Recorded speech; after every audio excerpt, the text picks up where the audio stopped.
Brian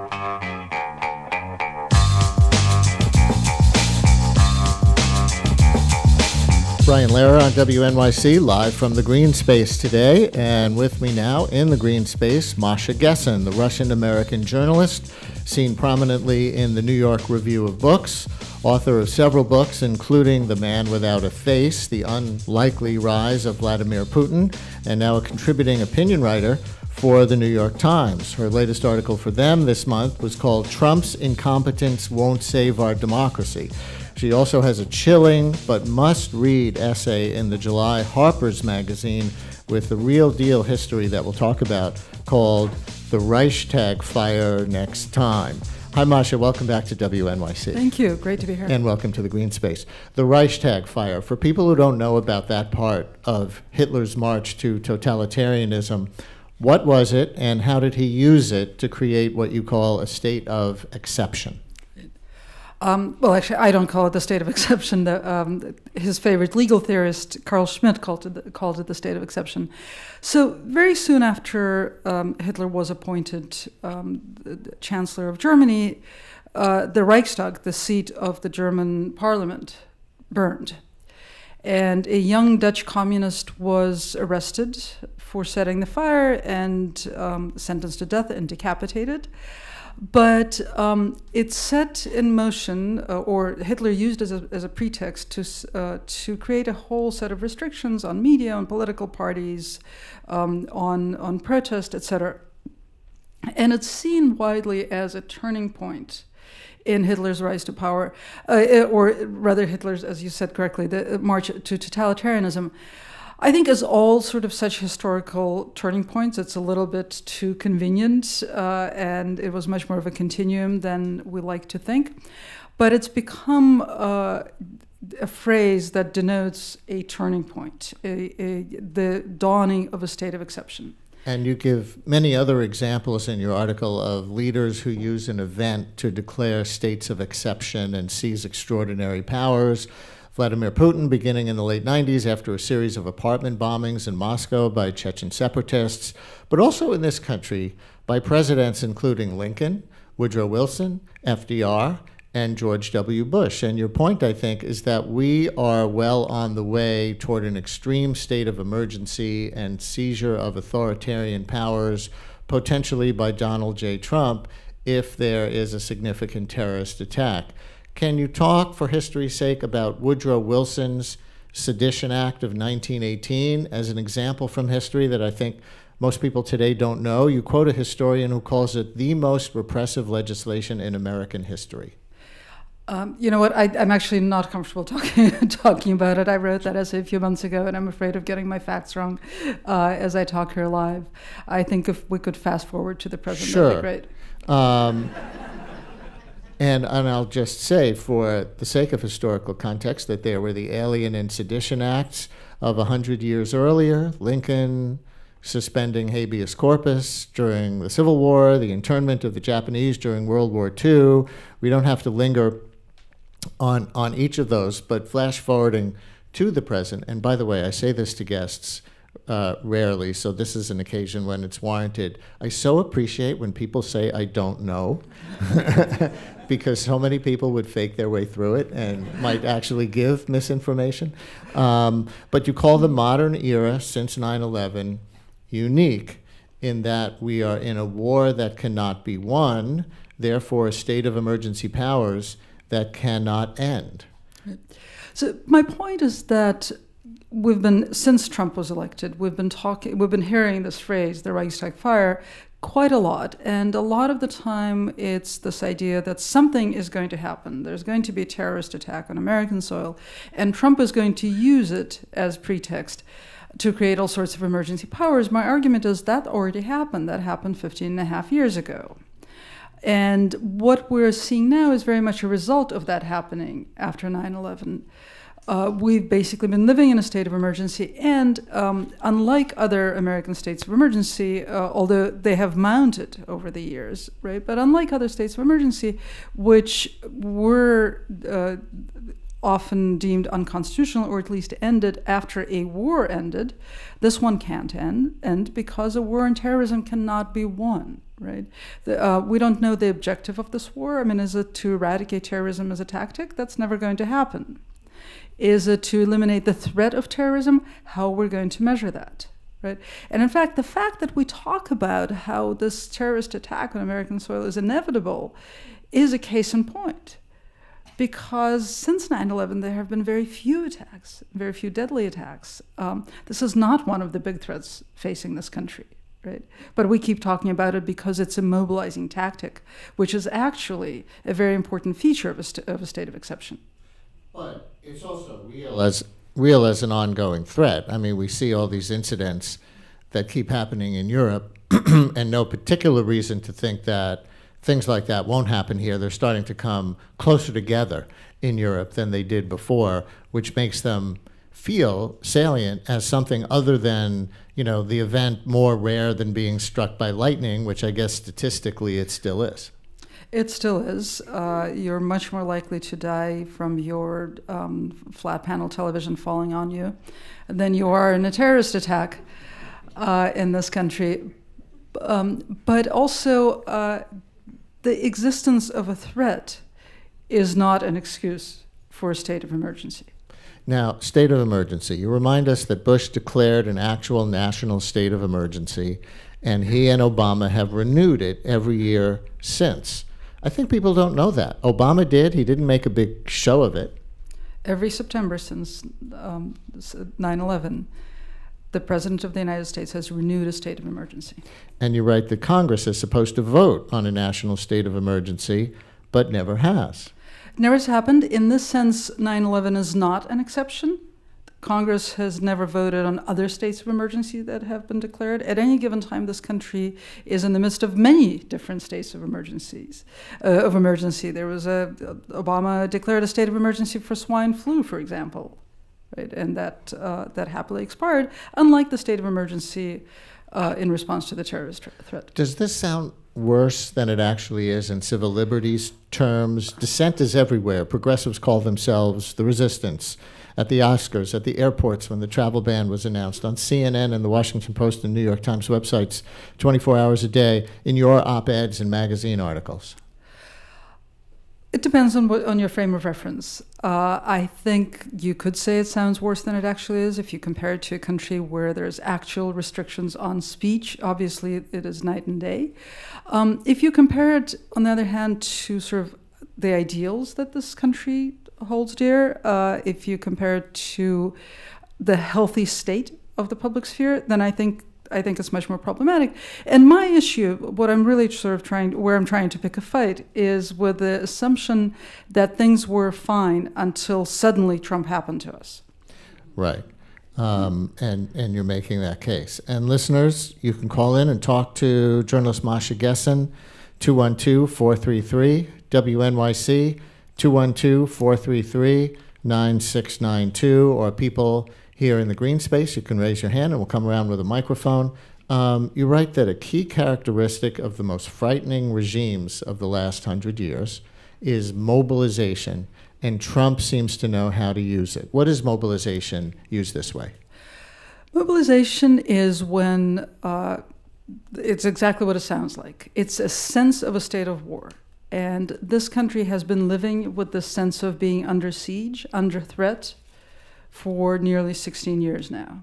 It's a sense of being united and being part of something greater than a collection of individuals who create the population. And it was as important to Hitler as any of the restrictions he placed after the Reichstag Fire. And I think that a lot of the more insightful people who wrote about the transformation of Germany under Hitler focused much more on the demonstrations, the public show of mobilization, than on legal restrictions. And you make a distinction in the Harper's article between authoritarians and totalitarians and what they want from the public. Can you describe that distinction and why it matters? That distinction is precisely mobilization. Authoritarians are rulers who want to accumulate power and accumulate wealth while the population is not paying attention. They want you to stay home and tend to your families while they do their thing. and leave them alone to rule the country as a single individual or a small group. Totalitarian rulers want you out in the square demonstrating in support of their war efforts, right? Whether it's a war against an external enemy or an internal enemy. And Trump is I'm not by any means saying that he's building a totalitarian regime or that he's capable of it. What I'm saying is that he's a totalitarian type leader, right? What he craves is mobilization. And the fight that you said a minute ago that you're trying to pick against the idea that things were fine until America inexplicably elected Donald Trump, you put that in the context of that's a fundamental flaw that most recent protests share, and that to be worthy of the lofty name resistance, the aim must be to break the country's whole post-9/11 trajectory. You think people don't get that? You think they're protesting sort of the wrong thing? And if so, what needs to be done? I think a lot of the individuals who have been organizing the protests, who have been participating in the protests, very much get that. At the same time, I think the slogans at the protests often read as though things were fine until Trump happened. And I really think that it's very difficult in something as short and pithy as a slogan to sort of to create historical context. But I really think we need to be aware of it, and we need to try to figure out how to do it, because we're not just protesting the rise of Donald Trump. And I think Trump is a leap, but not a quantum leap. It's more he's more of a leap from a running start. Let's take a question from here in the green space. Hi there. Hello. Picking up on what you just said and how Trump has exacerbated these issues, and your article about surviving in the time of an autocrat, which inspired us in J-Fridge and our resistance, how do you see, what would your slogan be, Masha? What would you say is the good strategy for us who see it in the long run and not just these particular issues now? Well, it's hard to come up with a slogan on the spot. See, I usually write these things that for the 5,000 words, not 5 words. But I think I want to see demonstrations and protests against the concept of a war on terrorism. Right? I think that one of the things that I mentioned in the essay, and that were really painful for me to watch, was actually President Obama's farewell speech, in which he said, responding to Trump, he said about American Muslims, he said, they are as patriotic as we are. And it goes without saying that they are not us, right?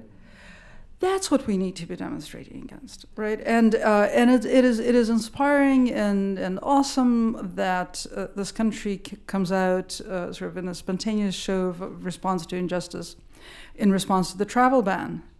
But the travel ban wouldn't even be conceivable if it hadn't been for the last 16 years. And somehow we need to take that into account.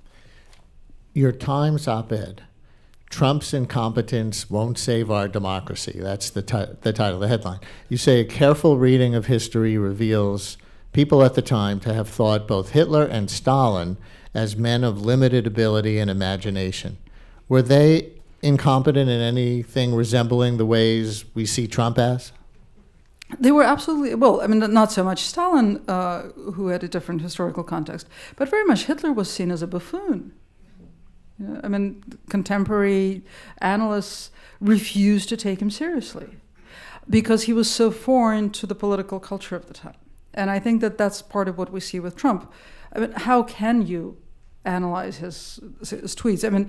At this point, we hear less of these calls for ignoring his tweets. And wouldn't it be brilliant if we could do journalism and not read what the president has to say? It's this resistance that we have to the reality of Donald Trump because he is insulting to our intelligence. And you personally vouch for the fact that Vladimir Putin might be in this camp, even though we consider him right now sort of the puppet master interfering with all these Western democracies. How so? Well, I've studied him and I've met him, and he is not a mastermind of anything. He is a poorly educated, extremely uncurious, self-satisfied, but buffoon. He's a very different kind of buffoon than Trump is.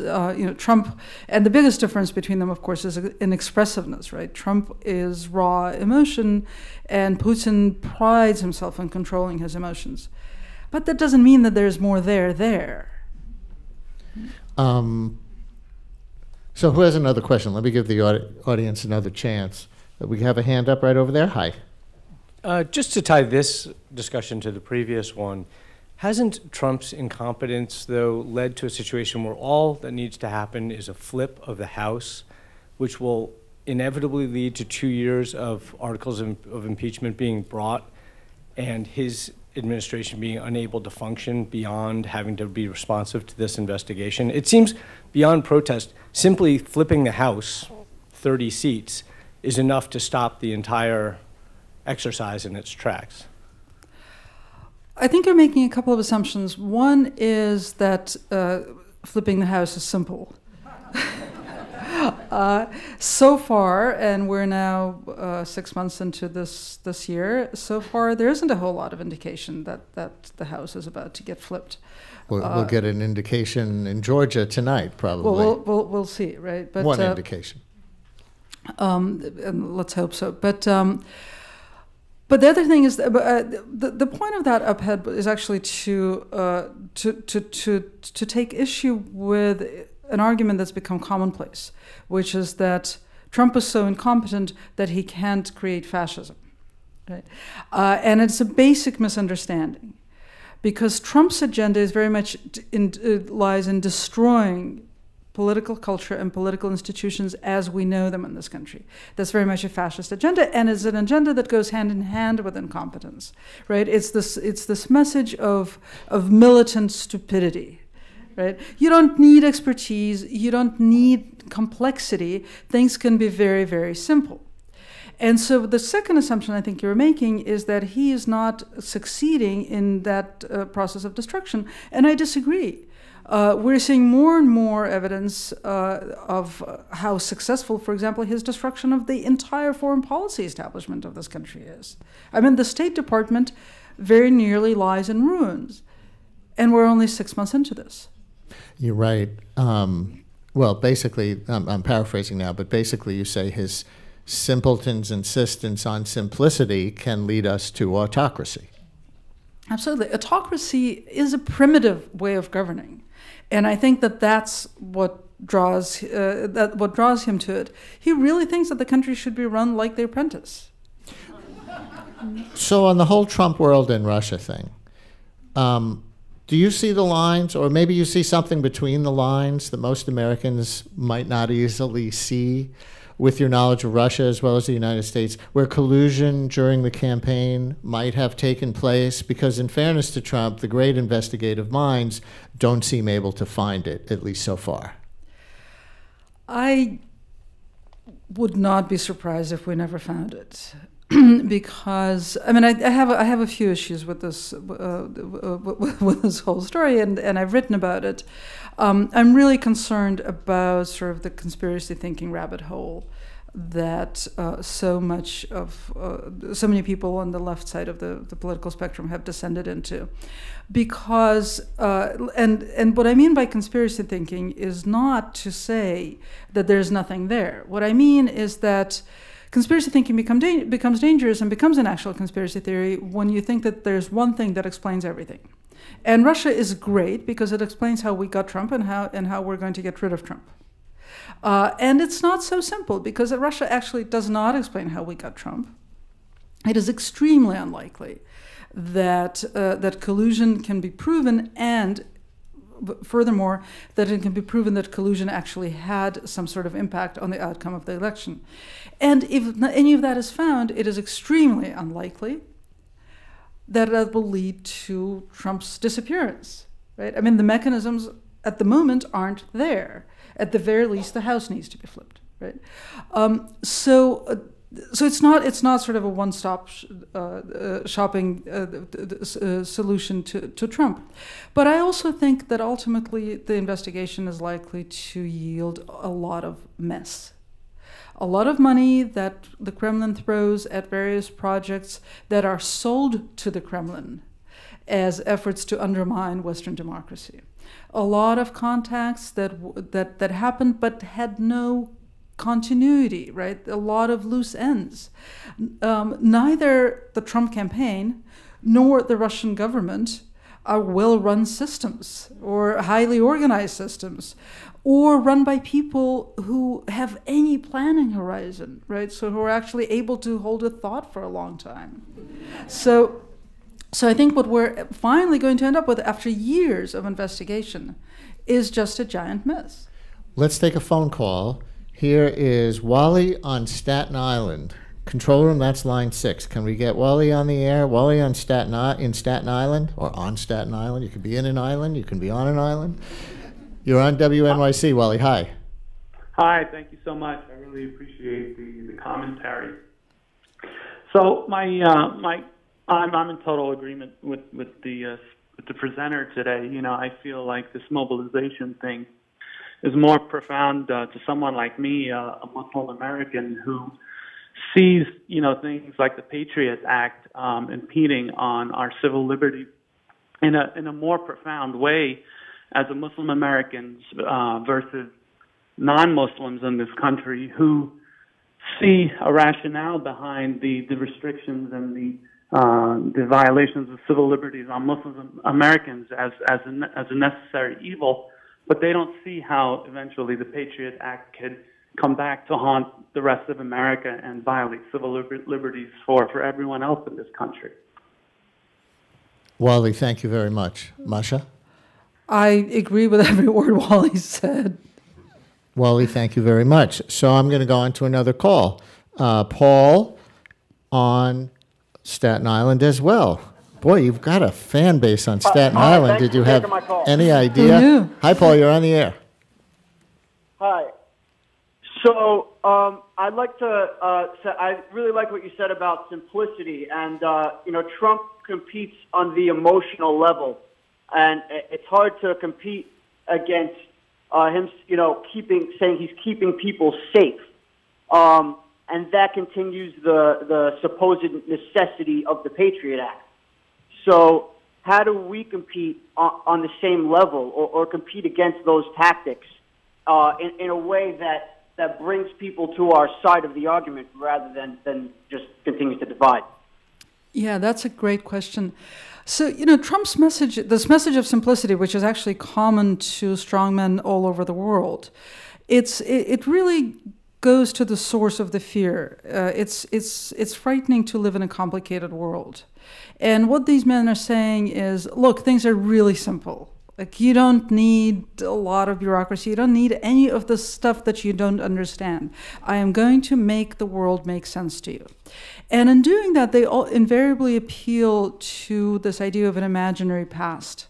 Some time that we never lived through, but we think was a simpler time, right? When we felt comfortable and not so scared.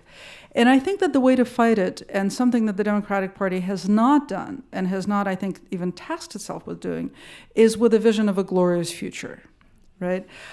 Instead of saying, look, things are fine the way they are, which was very much the Democratic message during the election, we're great because we're good, right? Instead of saying we're fine the way they are, which is a terrible message to send to people who actually find the world frightening and uncomfortable and who have objective things happening to them that are not at all fine, right? To say we can be better. It has to be aspirational and it has to be future-oriented. We're just about out of time. A couple of things breaking in the news just this morning. One, CNN is reporting that FBI Director Nominee Christopher Wray deleted a line from his online bio that showed him at odds with the Russian government. Interesting. And despite all of Putin and Trump's, you know, bromance and coziness, today we seem to be on the brink of war at some level. A Russian plane came within shouting distance of an American one over Syria today after the U.S. shot down that Syrian warplane yesterday. What do you make of it? Well, what frightens me about Trump and Putin is not the idea of of a bromance or a long honeymoon. The idea, actually, what frightens me is that they're both temperamental, aggressive, unsophisticated men who think that power, that being a leader is exercising raw power, and who think that going to war is what makes them strong. Right?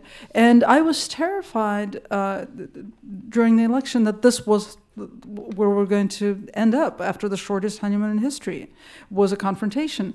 Putin has also pursued this image of the crazy guy, the madman on the international stage, and now there's an actual madman on the international stage, and both of them have their finger on the nuclear button, and I think that's what makes our world truly terrifying.